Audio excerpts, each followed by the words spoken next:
Hey there, welcome to Body Genetics, the science-based fitness channel. Today we talk about the major causes of heart attacks in gyms. Please listen to the video, and if you are not subscribed, please subscribe and also write the comment section if you have any kind of query on fitness and nutrition. I will try to make the complete video which is informative for that particular subject. Now we talk about several causes from which you can get heart attacks while working out in gym.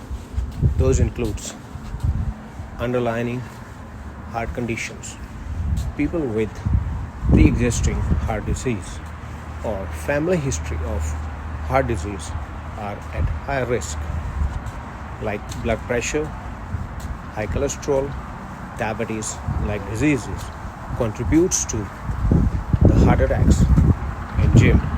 So before starting any physical exercises routine, consult with a professional.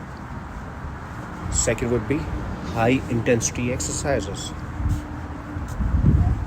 Intense physical exertion, especially in people who are not physically active, can put added strain on the heart.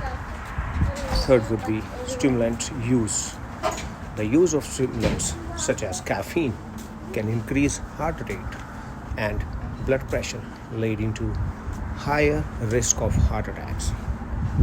Fourth would be use of anabolic steroids such as dehydration. These can increase the risk of heart attacks. Anabolic steroids can change in cholesterol level, blood pressure, and enlarge the heart, all of which can increase the risk of heart disease and heart attacks. Fifth, the lack of sleep. Chronic lack of sleep has been linked to an increased risk of heart disease and heart attacks. And finally, the stress. Chronic stress has been also linked to an increased risk of heart disease and heart attack.